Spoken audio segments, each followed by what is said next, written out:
Olá, o nosso encontro de hoje é para conversarmos sobre relacionamentos. E eu vou te trazer aqui três atitudes que é muito provável que nós pensemos que é de investimento no relacionamento, mas que na verdade é de insistência. Para isso, eu vou fazer uma distinção aqui. Vou te falar o que é insistir no relacionamento e o que é investir no relacionamento. Eu, nos meus atendimentos, recebo muitas mulheres que dizem que estão exaustas, frustradas, decepcionadas e que não sabem mais o que fazer, acabam se colocando em dúvida: será que esse relacionamento ainda tem salvação? Então, para que nós não continuemos confundindo amor e ficamos caindo em armadilhas, eu resolvi trazer esse conteúdo aqui. Então, eu vou compartilhar contigo aqui a minha tela. Eu organizei um roteiro para que nós possamos, então, ter esse papo. O que nós vamos ver hoje por aqui? Então, a diferença entre insistir e investir no amor, as armadilhas que nós caímos e chamamos de amor, três atitudes que mostram que não é investimento que nós estamos fazendo, e sim insistência, e como começar a mudança, porque é isso que nos interessa. O que é importante aqui é entender os processos, mas também saber como ir trabalhando com eles para superar. Então, sem muitas delongas, vamos lá, e eu vou te trazer aqui, então, nós vamos começar com a distinção entre investir e insistir. Pode até parecer a mesma coisa, mas são coisas totalmente diferentes. Quando eu insisto, eu fico fazendo o mesmo. Quando eu insisto, eu faço demais. Quando eu insisto, eu faço pelo outro. Então, eu vou cuidando do meu comportamento, as minhas ações, imaginando que o meu parceiro vai responder de determinada forma. Daqui nascem muitas decepções, muitas frustrações. Então, quando eu faço tudo sozinha, quando eu não posso contar com a parceria do outro para tornar esse relacionamento saudável, eu posso ter certeza que eu estou insistindo. Qual é a consequência? Continuar tendo os mesmos sentimentos, sentimento de vazio, de rejeição, de abandono, eu continuo nutrindo algo que não me faz bem. Agora, investir no relacionamento já passa por um outro processo, o processo de se conhecer, o processo de conhecer o outro, e quando eu digo conhecer o outro, é conhecer de verdade. Não parte das nossas suposições, não parte daquilo que nós gostaríamos que acontecesse, da nossa idealização. É de fato conhecer o outro, a linguagem do outro. Buscar as ações equilibradas. Então, eu sei que num relacionamento, eu gosto muito de dar esse exemplo. Eu tenho 100 passos para chegar de um até o outro. Se eu dou na direção do meu parceiro 80 passos, só sobra 20 para ele dar. Eu não dou esse espaço. Claro que quem dá mais na relação, deu os 80 passos, passa a se ver como injustiçado, um guerreiro, um salvador, acaba se vendo nesse lugar de eu estou fazendo demais e o outro não. Só que a gente não vê na perspectiva da pessoa que ocupa um espaço que não é seu e não dá o tempo e o espaço para o outro ocupar. O que acontece? Quando a gente percebe que está dando demais, nós precisamos recuar, ir para os nossos 50 passos. E o outro tem que vir os seus 50 passos. Isso sempre acontece? Não. Quando isso não acontece, aí nós sabemos que a relação não tem como dar continuidade. Mas isso não se faz assim. Aí eu vou parar de fazer e amanhã eu vou esperar que ele faça. Se ele não fizer, aí ó, não dá para continuar o relacionamento. Não é assim que funciona exatamente, mas a dinâmica é essa. Então a gente precisa entender que investir não é só não é fazer mais, porque essa é a ideia. Isso está lá na ideia de insistir. Investir é se conhecer, conhecer o outro, conhecer as dinâmicas do relacionamento, enxergar qual é a posição que vocês estão ocupando, qual é a posição do outro e como é que isso precisa ir para um lugar de equilíbrio. Então, quando nós conseguimos distinguir aqui entre insistir e investir, nós vamos perceber que nós temos uma caminhada possível para olhar para essa relação. Então, eu já fiz de tudo, eu já tentei de tudo, mas eu ainda não investi. Então, nós temos aqui um caminho de investimento. Antes de nós seguir para as três atitudes, eu vou trazer para vocês aqui, e é importante prestar atenção, porque talvez aqui vocês se identifiquem bastante. Para nós ver se nós estamos amando ou se nós estamos caindo numa armadilha que nós mesmos estamos criando. Uma das armadilhas que eu trouxe aqui é a dor como critério de escolha. Então, vem na frase, né? Se eu curar com ele uma dor, eu me liberto da dor antiga.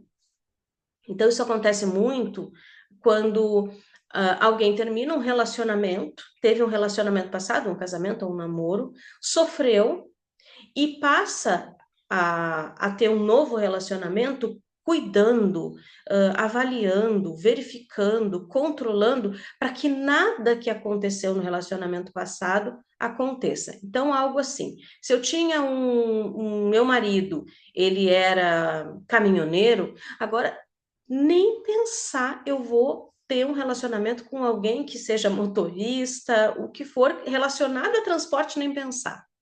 Então a gente vai criando um checklist para arrumar o parceiro muito ligado à nossa dor, na ideia de que se nós cuidarmos muito bem, nós vamos evitar essa dor, nós vamos nos curar e não vamos mais sentir aquele sofrimento ali do passado.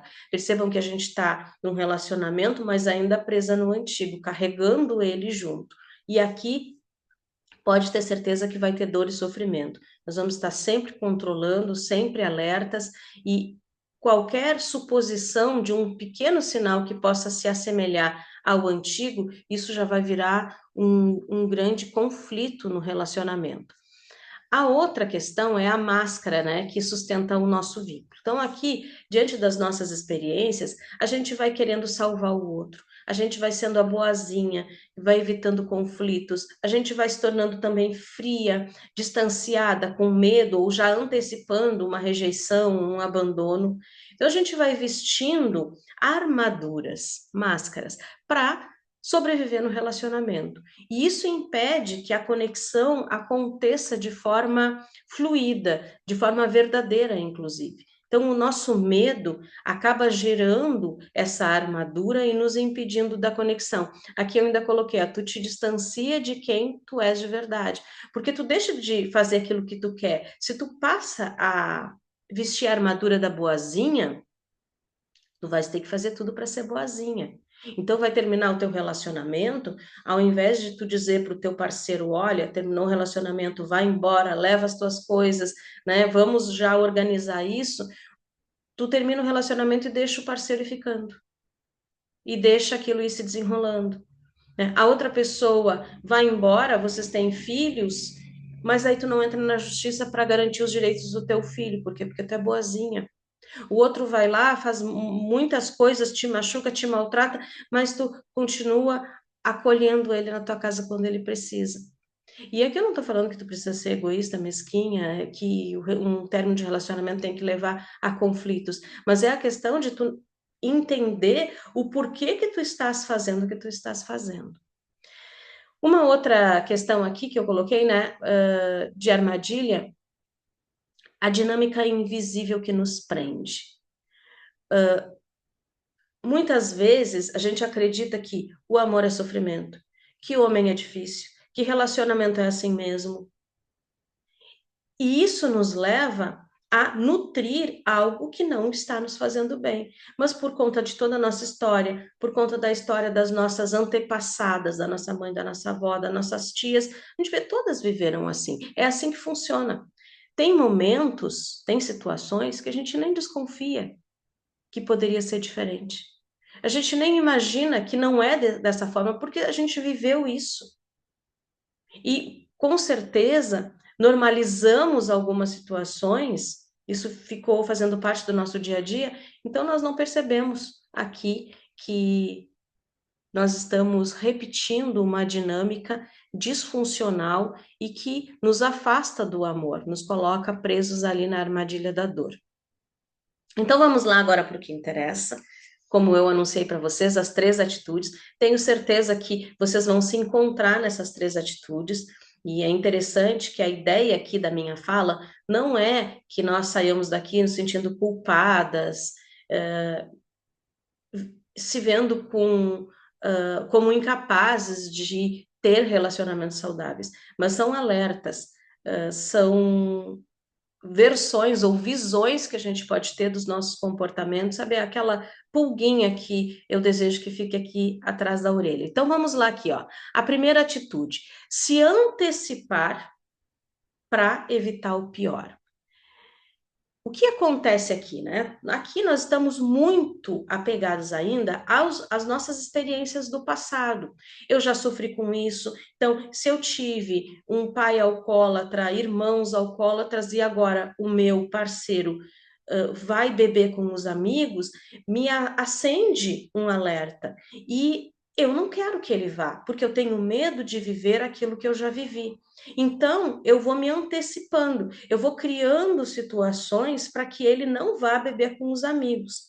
E aqui, isso é muitas vezes inconsciente, nem sempre é inconsciente, mas muitas vezes é. Então, aqui eu adoeço, eu me torno dependente do meu parceiro, eu preciso que ele me leve, que ele me busque, então ele não fica com tempo livre para poder se encontrar com os amigos. Então, o medo de viver uma experiência dolorosa me coloca em alerta e eu vou criando estratégias de antecipação. Então, eu fico ali numa posição de controlar tudo e de me antecipar e criar muitas vezes demandas que nem existem. Às vezes nós nos colocamos inclusive num constante estado de sofrimento para que o outro tenha que ficar nos cuidando. Claro, isso em movimentos aqui muito inconscientes. Padrões, né, de sofrimento, de fracasso, de abandono, de submissão que nós vivemos, percebemos que o quanto nos traziam dor e vamos buscar então evitar. Mas nós não vamos buscar evitar com um diálogo aberto, reconhecendo quem é o nosso parceiro. Muitas vezes a gente coloca no parceiro o peso do que nós vivemos, de um outro parceiro, dos nossos pais, dos nossos familiares. Qual é a crença aqui? A crença é de que se eu fizer diferente, eu estarei traindo a minha origem. Então, o que que eu faço? O meu pai chegava alcoolizado em casa. Eles brigavam e continuaram casados a vida toda. Ou então, a minha mãe correu ele de casa, eles se separaram. Eu não posso fazer diferente disso. Então, se o meu marido chegar alcoolizado, eu vou ter que aturar, ou eu vou ter que me separar imediatamente, eu não quero. E aqui eu quebro esse padrão familiar. Então, para isso não acontecer, eu me antecipo. Então, ele não vai chegar alcoolizado. Eu fico evitando uma situação que só diz respeito a ele. Para que eu não tenha que ter uma atitude, muitas vezes, que contraria a atitude que eu vi as minhas ancestrais, né, os meus antepassados, minha mãe, minhas irmãs, muitas vezes, tendo. Eu fico ali presa, tentando de todas as formas evitar. Então, a forma que eu posso usar aqui para me antecipar é com chantagens, é com manipulação, é com concessões. Eu fico agradando o meu parceiro para que ele não vá sair com os amigos. Eu fico aqui manipulando situações, né, marcando atividades, tarefas naquele momento e demandando ele para que ele não tenha aquele tempo livre. E se por um acaso eu marquei de ir fazer o meu cabelo e preciso que ele me busque, ele vai dizer, olha, não posso, estou com meus amigos. Aí vem a dor, olha, ele está me trocando pelos amigos, só que a gente não percebe às vezes que a nossa própria articulação se fez não para cuidar do cabelo, mas porque nós queríamos tirar ele daquele encontro. E percebam que a gente faz isso muitas vezes sem ter uma intenção clara, mas há uma intenção, e que a gente não percebe isso. Porque o fundo aqui é a nossa dor, é a nossa crença. Então, a minha fala aqui é muito nesse sentido de alerta. A segunda atitude que eu trouxe é tentar salvar o outro para merecer amor. Aqui, a gente acaba enxergando o nosso parceiro como menor, né? Ele é pequeno, ele é inseguro, eu tenho que trazer segurança para ele. Ele é incompreendido, então eu tenho que compreender ele. A gente tenta colocar o outro como, me veio a palavra bibelô, né? Para eu ter que cuidar dele. E qual é o mecanismo disso, né? Eu quero um parceiro que divida a vida comigo, que tenha atitude, mas eu acabo na relação criando uma dinâmica em que eu diminuo ele. Eu acabo aqui assumindo um papel de mãe, de cuidadora emocional. Para quê? Para que eu seja vista como grande. Então, se eu diminuo o meu parceiro e começo a tratar ele como se ele precisasse muito de mim, precisasse ser salvo, eu me torno grande. E me tornando grande, eu ocupo um lugar, muitas vezes, que eu ocupo desde pequena. Esse papel distorcido aqui, ele pode não ter nascido nos relacionamentos amorosos, nessa relação amorosa. Pode ter vindo de muito antes, quando lá na infância tu ainda precisavas assumir tarefas e responsabilidades que não eram tuas, que eram grandes demais. E e te sentia amada por isso, elogiada por isso, vista por isso. Então, internamente, tu acredita que para ser amada, ser vista, tu precisa sempre fazer a mais.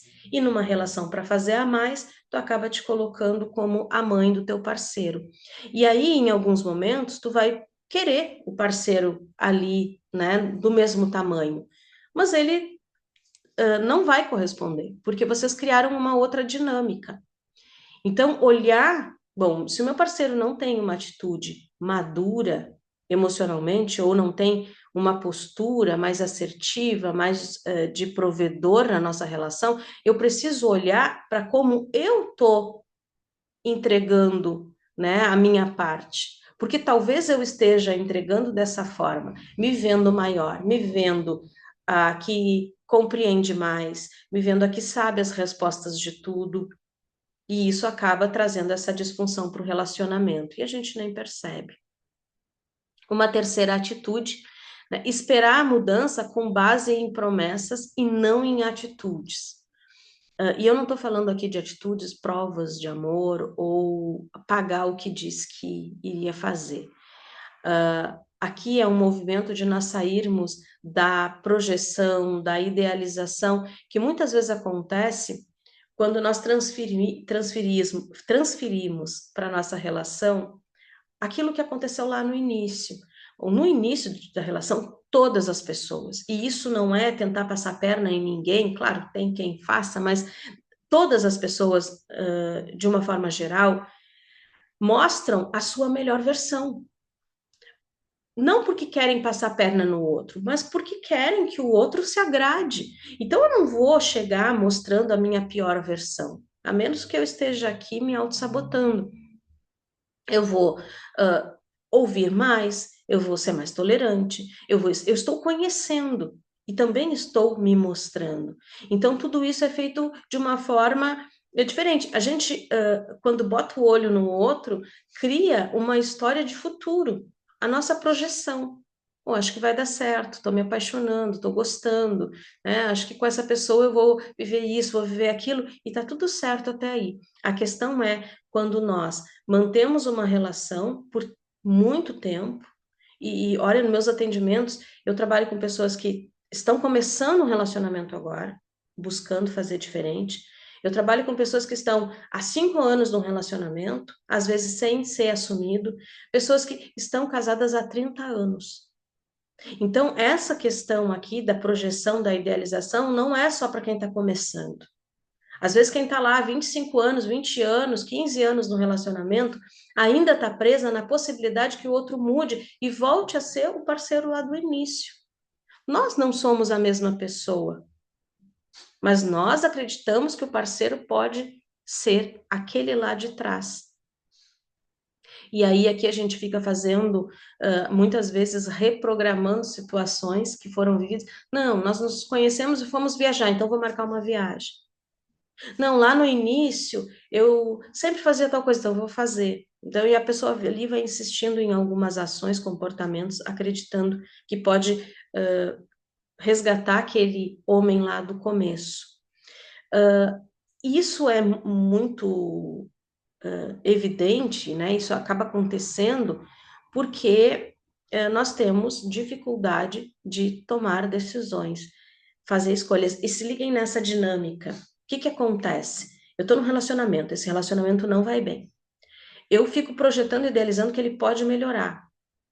Muito apegada no que já aconteceu, ou acreditando nas 3 dicas que eu vi que fazem o homem ficar de joelhos, né, e caidinho por mim. Então a gente vai ali nutrindo essa falsa esperança, porque esperança está eu tenho um outro entendimento de esperança, então é uma falsa esperança, e eu acabo nessa dinâmica esperando que o meu parceiro tome a decisão. Então eu fico, e como é que isso acontece? Será que ele ainda quer? Será que ele ainda me ama? Será que ele não tem outra pessoa? Será que vai dar certo? Né? Se ele vai fazer alguma coisa, se ele vai tomar uma atitude?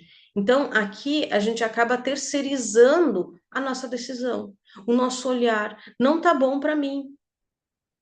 Mas aí eu tô aqui, né, fugindo do fim, porque términos são muito difíceis. Eu tô ainda carregando culpa de uma separação ou que eu tive, né, de um outro relacionamento, ou até a culpa da separação lá dos meus pais, isso pode acontecer, né? Quando a gente faz o mapa sistêmico, né, é um programa aqui que eu tenho, a gente muitas vezes vai perceber que a dificuldade nos relacionamentos de hoje está preso numa dinâmica lá na separação dos pais, de como aquela criança se sentiu. E isso não tem relação direta com o que aconteceu, mas como a criança se sentiu. E às vezes a gente vai carregando essa culpa e vai evitando outras separações. E não é só de relacionamento, aqui eu poderia falar de trabalho, de várias, até de dívidas, mas aqui o foco é o relacionamento. Medo de ficar sozinha, o vazio da solidão, tá? É ruim, mas pelo menos eu tenho um companheiro de vez em quando. A gente não está conseguindo conversar, mas pelo menos eu não durmo sozinha. Quando nós carregamos uma dor, ela justifica muitas coisas inaceitáveis que a gente aceita. E a gente precisa entender isso e enxergar onde essas dinâmicas nasceram, né? Onde elas se constituíram para que hoje a gente acabe insistindo num relacionamento que nos faz sofrer. A crença aqui é que o amor, o tempo, o outro vai resolver, menos a gente. Com o tempo as coisas melhoram. Na minha família, os meus avós brigavam o tempo todo, mas depois que eles ficaram mais velhinhos, aí um apoiou o outro, só foi amor. Então, tem que esperar o tempo passar. Depois que os filhos crescerem, tudo melhora. Depois que ele terminar lá o problema no trabalho, e assim a gente vai fazendo. A gente terceiriza a resolução da nossa vida, a decisão, a tomada de decisão, ou então a gente adia, né? Vai deixando para depois. Depois que eu me formar, depois que eu arrumar um emprego, depois que eu pagar as dívidas, depois que quitar a casa, depois que os filhos crescerem, e aí a gente vai aqui adiando. Então, fico curiosa aqui para saber, né, se vocês se identificaram com uma dessas 3 atitudes, vocês podem comentar aqui, podem entrar em contato comigo ou lá no Instagram, para quem ainda não me segue, @rogerianovo, vocês podem me encontrar e me chamar no direct, que eu sempre respondo diariamente. Podem também, aqui na descrição do vídeo, eu vou deixar para vocês tanto o contato do Instagram, quanto eu vou deixar também o meu contato de WhatsApp. Também podem me mandar pelo WhatsApp, e aí a gente buscar entender ali as tuas dinâmicas, a tua situação e ver um caminho terapêutico aqui que pode te auxiliar. Mas, como eu prometi, não é, eu digo isso há muito tempo, eu não venho aqui só colocar o dedo na ferida, eu trago a pomada junto. Então, e agora? Como fazer diferente? O que a gente precisa entender inicialmente? Que essas atitudes não nascem do nada. Elas foram nutridas e construídas ao longo de uma história de dor, de sofrimento, de traumas, de vínculos familiares adoecidos, da tua criança interior está lá ferida. E tá tudo bem, tá? Não é, aqui a gente está falando sobre culpa, mas sim sobre consciência. Então, pega aí o caderninho e já anota essas questões para diariamente olhar para elas e te questionar. Por que que eu faço o que eu faço? Perceba a diferença? Não é porque que o outro não correspondeu, porque que o outro não fez, porque que o outro... Não, eu. Por que que eu estou fazendo o que eu estou fazendo? Quais são os meus medos? Quais são as minhas culpas? Quais são os meus receios? Quais são as minhas crenças? O que que eu acredito que me leva a fazer o que eu estou fazendo? A outra pergunta. O que que eu ganho com isso? O que que eu ganho fazendo isso? E aqui a gente pode olhar para o ganho primário, o imediato, e o ganho secundário. Vou trazer aqui um exemplo para vocês entenderem. Se eu fico doente, qual é o ganho primário? Gente, tô doente, não tem ganho nenhum, tô sofrendo. Qual é o ganho secundário que nós temos aqui? Ser cuidada. Não fazer algo que nós não queremos fazer. Tô doente, tenho uma desculpa, o álibi perfeito. A questão é que isso não é consciente, mas nós podemos tornar consciente nos fazendo essas perguntas. Se eu não tenho dinheiro, o que que tu tá deixando de fazer por não ter dinheiro? E aí talvez tu enxergue que tem algumas coisas que tu acaba tendo medo de dar esse passo, então não ter dinheiro é melhor. E a última questão, o que eu escolho? Aqui é uma mudança. Ao invés de dizer, eu preciso dessa relação, eu preciso dessa pessoa, é tomar consciência de que todos os dias, a todo momento, nós escolhemos uma relação. Escolhemos manter um relacionamento. Escolhemos ficar num relacionamento. Mesmo quando ele nos traz dor, sofrimento, acesso aos nossos gatilhos, nós nos tornamos pessoas piores e não melhores, porque os relacionamentos servem para nos tornar pessoas melhores. Mesmo nessas situações, aquela relação nos traz algum conforto, supre alguma necessidade. E pode ser uma, e várias questões serem ruins. Só que para o nosso interior isso não é mensurável dessa forma. E não dá para comparar. Como assim? Aquela pessoa está num relacionamento por causa dessa questão. Isso é bobo, é pequeno. Internamente tudo tem uma medida diferente. E o que eu estou levando vocês aqui é ao movimento de sair do julgamento. Olhar as coisas como são. Então, é dizer, eu escolho esse relacionamento hoje porque eu tenho medo de ficar sozinha. Porque mesmo essa pessoa estando sem conversar, sem ter uma troca, eu sei que ela está ali. Eu posso de vez em quando falar com alguém. Sem julgamento, sem se autocriticar. É com acolhimento. Sem acolhimento, sem aceitação, sem assimilar as dinâmicas, aprofundar essas dinâmicas, nós não conseguimos assumir o nosso verdadeiro lugar na vida, nos relacionamentos. Então, o convite é para que tu anote aí essas três questões e, a partir delas, tu consiga aqui te... Eu vou fechar aqui tu consigas aqui ir entrando nessa jornada de buscar o equilíbrio, de sair de um estado de sofrimento, de dor te colocar no centro da tua vida. Esse é o meu convite. Há muitos caminhos possíveis, mas eles sempre vão começar pelo teu despertar interno. Quando tu toma consciência do que tu está vivendo e tu acessa o desejo enorme de fazer diferente. É possível investir nos relacionamentos, mesmo quando a gente passou anos insistindo. É possível. Nós temos que tomar essa decisão. E se tu tomares essa decisão, vem comigo, me acompanha no Instagram, fica aqui comigo no YouTube também, porque agora eu vou começar a produzir vários vídeos aqui. Vem para o workshop, eu estou fazendo agora no dia 23 de julho, de junho. Me chama no WhatsApp, que nós podemos juntas ir além aqui desse movimento de dor e sofrimento.